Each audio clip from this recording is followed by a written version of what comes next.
The mystery of Admiral Richard Byrd in Antarctica and the missing crew of the giant snow cruiser. This event occurred in 1939. This giant snowmobile was staffed with 5 men and a plane, and enough equipment and food for a year to explore the Antarctic.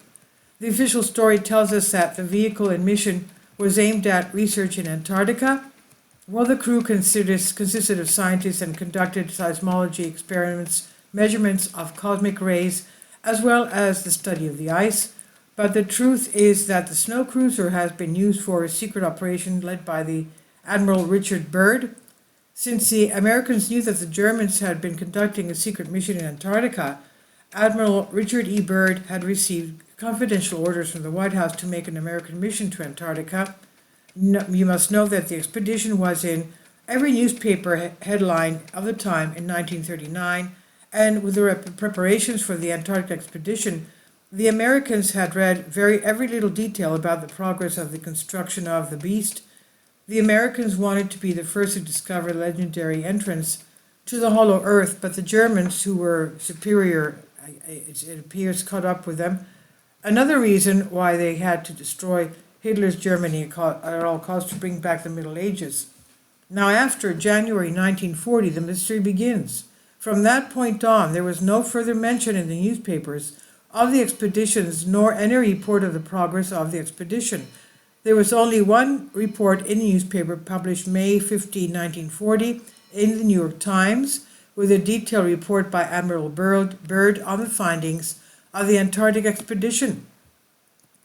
The Admiral reported that the mission accomplished much more than they expected, including discovering 900 miles of unknown coastline, but even in this article they never say what happened to the vehicle.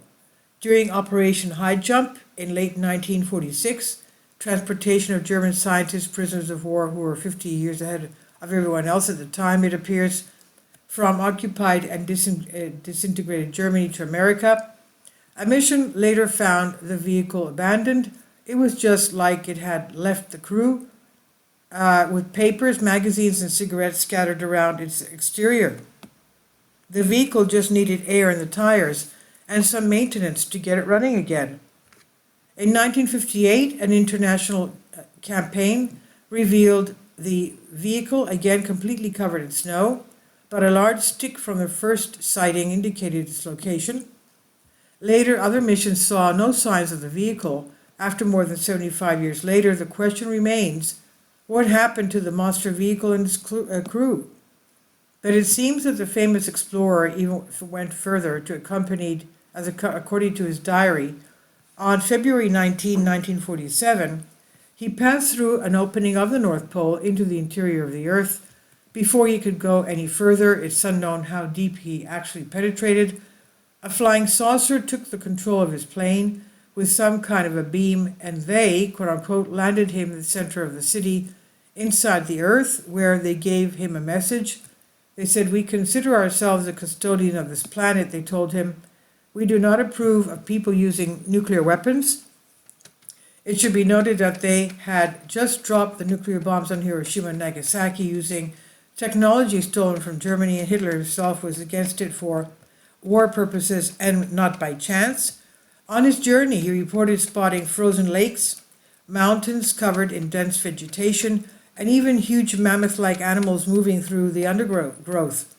When Admiral Byrd went to Washington, the government shrouded the incident in total secrecy. Such an important discovery, which Byrd described as the most important in the history of the world, should be known to all. However, this information was buried to such an extent that it was almost forgotten. The hollow earth is now a conspiracy theory, and when they ran errands for this, UFOs with evidence from antiquity. Now, are these just from myths and legends or conspiracy theories? For example, like Project Bluebeam? Please leave your comments, and thank you for your support. Finally, support my Patreon account. The daily posts are 5 videos daily, and they are totally different from what I have on my YouTube channel. Thank you so much for your support, and that you find all my content so interesting. You'll find the Patreon account details in the description box below.